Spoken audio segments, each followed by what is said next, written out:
Lakshmi Silks ഇപ്പം start ചെയ്തിട്ട് നമുക്ക് 4 വർഷം കഴിഞ്ഞതേ ഉള്ളൂ. ഈ 4 വർഷം കൊണ്ട് 4 വർഷം എന്ന് പറയുമ്പോൾ നമുക്കറിയാം കൊറോണ ഏറ്റവും മൂർധന്യത്തിൽ നിൽക്കുന്ന സമയമാണ്.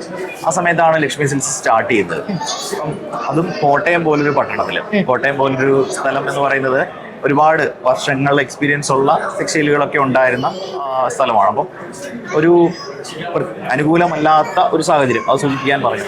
അപ്പം അവിടെ നിന്നാണ് ലക്ഷ്മി സിൽസ് ഇപ്പം കഴിഞ്ഞ വർഷം ഞങ്ങൾ അമേരിക്കയിൽ ഒരു എക്സിബിഷൻ അതിൽ പങ്കെടുക്കുകയുണ്ടായി. ഇപ്പം ഈ വർഷം ഫൊക്കാനയുടെ ഈ കൺവെൻഷനിൽ സ്പോൺസറായി എത്തുകയുണ്ടായി. അപ്പം ഇതിലേക്കൊക്കെ വളരാനും ഇവിടെ ഞങ്ങൾ എത്തി നിൽക്കാനും ഒക്കെ സാധിക്കുന്നത് ഞങ്ങൾ ബിസിനസ്സിൻ്റെ ഒപ്പം തന്നെ, ബിസിനസ് നടക്കണം, അത് പ്രോഫിറ്റ് മോട്ടീവ് തന്നെയാണ്. പക്ഷെ അതിൻ്റെ ഒപ്പം ബന്ധങ്ങൾക്കും കൂടി വാല്യൂ കൊടുത്തുകൊണ്ടാണ് ഞങ്ങളുടെ ഒരു സിസ്റ്റം ഡെവലപ്പ് ചെയ്തിരിക്കുന്നത്. അപ്പം ആ ബന്ധങ്ങളാണ് പരസ്പരം പറഞ്ഞു പോയാൽ, ഇപ്പം നമുക്കറിയാം എബ്രോഡ് ലോകത്തിൻ്റെ എല്ലാ ഭാഗത്തും മലയാളികളുണ്ട്. പ്രത്യേകിച്ച് സെൻട്രൽ ട്രാവൻകൂറിലെ ആളുകൾ ലോകത്തിൻ്റെ പല രാജ്യങ്ങളിലും ഉണ്ട്. അപ്പോൾ അവരൊക്കെ ലക്ഷ്മിയെക്കുറിച്ച് അറിയുന്നത് അവിടെയൊക്കെ പോയി നമുക്ക് പരസ്യം ചെയ്യുക എന്നുള്ളത് സാധ്യമല്ലെന്നറിയാം. അപ്പം ഇങ്ങനെ ഇവിടെ വരുന്ന ഞങ്ങളുടെ കടയിൽ വന്ന ആളുകൾ പറഞ്ഞു പോയി അങ്ങനെ അറിഞ്ഞ്, നല്ലത് പറഞ്ഞ് തന്നെയാണ് ലക്ഷ്മിയിലേക്ക് 4 വർഷം കൊണ്ട് ഇത്രയധികം കസ്റ്റമേഴ്സ് എത്തിയത്. അപ്പം പ്രത്യേകിച്ച് കോട്ടയം, പത്തനംതിട്ട, തിരുവല്ല, തൊടുപുഴ, അങ്ങനെ ഇടുക്കി ഹൈറേഞ്ച് ഒക്കെ അവിടെയൊക്കെയുള്ള NRIs ഏറ്റവും കൂടുതൽ നമ്മളുടെ അടുത്ത് കോട്ടയം പട്ടണത്തെ തന്നെയാണ് ഇപ്പം ആശ്രയിച്ചുകൊണ്ടിരിക്കുന്നത്. അപ്പോൾ അവർക്ക് വേണ്ടുന്ന തരത്തിലുള്ള, അവരുടെ അഭിരുചിക്ക് ഇണങ്ങുന്ന രീതിയിലുള്ള, അവരുടെ കളർ ടോണിലുള്ള സാരികളും മറ്റ് വസ്ത്രങ്ങളും എല്ലാം, ഫാമിലി ഷോപ്പാണ് ലക്ഷ്മി സിൽസ്. അപ്പം അത്രയും കാര്യങ്ങൾ അറേഞ്ച് ചെയ്യാൻ ഞങ്ങൾക്ക് അവിടെ സാധിച്ചത് കൊണ്ട് തന്നെയാണ് ഈ ഒരു വളർച്ചയുടെ 4 വർഷം പൂർത്തിയാക്കാൻ ഞങ്ങൾക്ക് സാധിച്ചത്. സർ, അതുപോലെ തന്നെ ഇപ്പോഴത്തെ ഒരു സാരിയിലെ ട്രെൻഡ്സുകൾ എന്തൊക്കെയാണെന്നൊന്ന് വിശദീകരിക്കാമോ? ഉപഭോക്താക്കളുടെ സംതൃപ്തി തന്നെയാണ് ഏത് പ്രസ്ഥാനത്തിന്റെയും നിലനിൽപ്പും വിജയവും. അപ്പം അതിന് എല്ലാവരും ശ്രമിക്കും. നമുക്ക് സാരിയെക്കുറിച്ച് ചോദിച്ചാൽ, സാരിയുടെ ഇപ്പം യങ്സ്റ്റേഴ്സൊക്കെ സാരി ഉടുക്കുന്നതിൽ നിന്ന് കുറച്ചൊന്ന് അകലുന്ന ഒരു സമയമാണ്.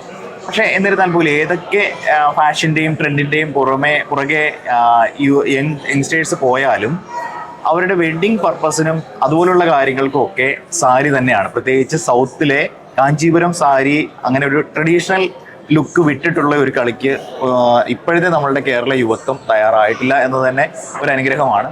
അപ്പം വെഡ്ഡിങ് അറ്റയർ ആയിട്ട് കാഞ്ചീപുരം സാരികൾ തന്നെയാണ് ഇപ്പം എല്ലാവരും തന്നെ ഇപ്പോഴും തുടർന്നു പോരുന്നതും നിലനിൽക്കുന്നതും.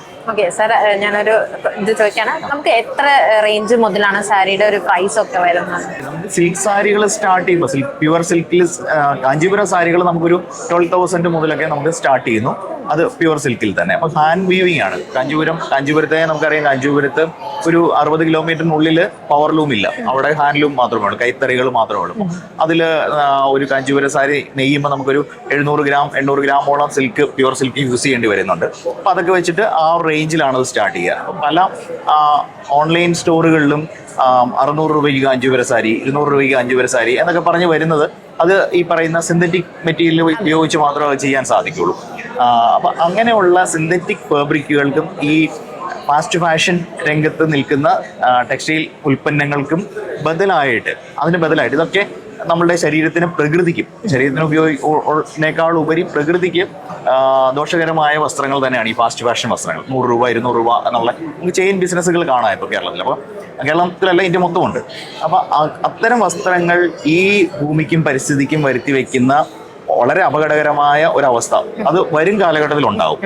അതിന് ബദലായിട്ടാണ് ഞാൻ കൺവെൻഷനിൽ പറയുകയുണ്ടായി, ഞങ്ങളൊരു ഓർഗാനിക് ബ്രാൻഡ്, അതായത് പ്രകൃതിയോട് ഇണങ്ങുന്ന രീതിയിൽ പ്രകൃതിയിൽ നിന്ന് കിട്ടുന്ന ഉൽപ്പന്നങ്ങൾ വെച്ചുകൊണ്ട് മാത്രം, അതായത് ഇലയും പൂവും കായും മണ്ണും അങ്ങനെ അതുപയോഗിച്ച് മാത്രം പല കളറുകളും നമ്മളുടെ in-house research and development team എടുത്തിരിക്കുന്ന ആ കളർ ടോണുകൾ അത് നമുക്ക് കോട്ടയത്ത് തന്നെ വന്നാൽ കാണാൻ സാധിക്കും. നമ്മളുടെ കളർ സ്റ്റുഡിയോയിൽ അതൊക്കെ അവൈലബിൾ ആണ്. അത് ഉപയോഗിച്ചുകൊണ്ട് ഇതിനൊരു ബദൽ സംവിധാനം ഉണ്ട് എന്ന് നമ്മൾ കാണിച്ചു കൊടുക്കുകയാണ്. കാരണം ഇതൊരു സൂചികയാണ്. കാരണം ഇത് നമുക്ക് വരും വർഷങ്ങളിൽ സംഭവിക്കാൻ പോകുന്ന ഒരു വിപത്തിന് ബദലായിട്ടൊരു സംവിധാനം ഉണ്ട് എന്നുള്ള കൃത്യമായ സൂചനകളാണ് ഞങ്ങൾ ഇതിലൂടെ നൽകുന്നത്. ഒരു ഷോപ്പിനോ ഒരു പ്രസ്ഥാനത്തിനോ മാത്രം ഈ പറയുന്ന ഇൻഡസ്ട്രിയിൽ ഇപ്പോഴത്തെ ഇപ്പം നിറഞ്ഞു നിൽക്കുന്ന ഈ സംവിധാനത്തെ മാറ്റി പുതിയതൊന്നും കൊണ്ടുവരാൻ നമുക്ക് സാധിക്കില്ല. പക്ഷെ ഇതിങ്ങനെ പോയാൽ അത് അപകടം ഉണ്ടാക്കും എന്നും അത് ഭാവിയിലെ പരിസ്ഥിതിക്ക് ഭീഷണിയാണ് എന്ന് നമ്മൾ അറിയിക്കുകയും അതിനൊരു ബദൽ സംവിധാനം കാണുകയും മാത്രമാണ് നമ്മൾ ഈ ഓർഗാനിക് ബ്രാൻഡിലൂടെ ചെയ്യുന്നത്. അത് നമുക്കറിയാം, നമ്മൾ പിറന്നു വീഴുന്ന കുഞ്ഞു കുട്ടികൾ, ന്യൂബോൺ ബേബീസിന് അവര് എന്ത് സാധനം കിട്ടിയാലും വായിലേക്ക് കൊണ്ടുപോകുന്ന ഒരു പ്രവണതയുണ്ട്. അപ്പം നമ്മൾ ഈ കെമിക്കൽ മുക്കിയ ഡൈ ചെയ്തെടുത്ത ക്ലോത്താണ് അവർ വായിലേക്ക് വെക്കുന്നത്. അപ്പം നമ്മുടെ ഒരു ടീഷർട്ട് 2700 ലിറ്ററോളം ജലം മലിനമാക്കുന്നു എന്നാണ് കൃത്യമായ റിപ്പോർട്ട്. അപ്പൊ അത്രത്തോളം വലിയ ഒരു മലിനീകരണത്തിന് കാരണമാവുകയാണ് നമ്മളിത്. പക്ഷെ ഇത് ഇൻഡസ്ട്രിയെ തന്നെ തള്ളിപ്പറയുകയല്ല. പക്ഷെ ഇപ്പോഴത്തെ നിലവിലെ സംവിധാനം അതാണ്. അത് നമ്മൾ മനസ്സിലാക്കണം. അതിനെ ഉപയോഗിക്കാതെ നിവൃത്തിയില്ല. പക്ഷെ ഇതിനൊരു ബദൽ സംവിധാനം കാണേണ്ടത് ആവശ്യമാണ് എന്നുള്ളൊരു സൂചന ഞങ്ങൾ ഈ ബ്രാൻഡിലൂടെ നൽകുകയും ഇതിന്റെ അപകടം ഇന്നതാണെന്ന് ചൂണ്ടിക്കാണിക്കുകയുമാണ് ഞാൻ ആ കൺവെൻഷനിൽ ചെയ്യാൻ ശ്രമിച്ചത്. ലക്ഷ്മി സിൽക്സിന് എന്നെങ്കിലും എബ്രോഡ്, അതായത് അമേരിക്കയോ US പോലുള്ള ഒരു രാജ്യത്ത് ഒരു ബ്രാഞ്ച് വരുമോ? നമ്മൾ അവിടെ എക്സിബിഷനുമായി ബന്ധപ്പെട്ട് അവിടെ എത്തിയപ്പോൾ പല ആളുകളുമായിട്ട് സംസാരിക്കാനും പല ബന്ധങ്ങളും ഒക്കെ ഉണ്ടാക്കാൻ സാധിച്ചു. പക്ഷെ അത് അത്ര എളുപ്പമല്ല.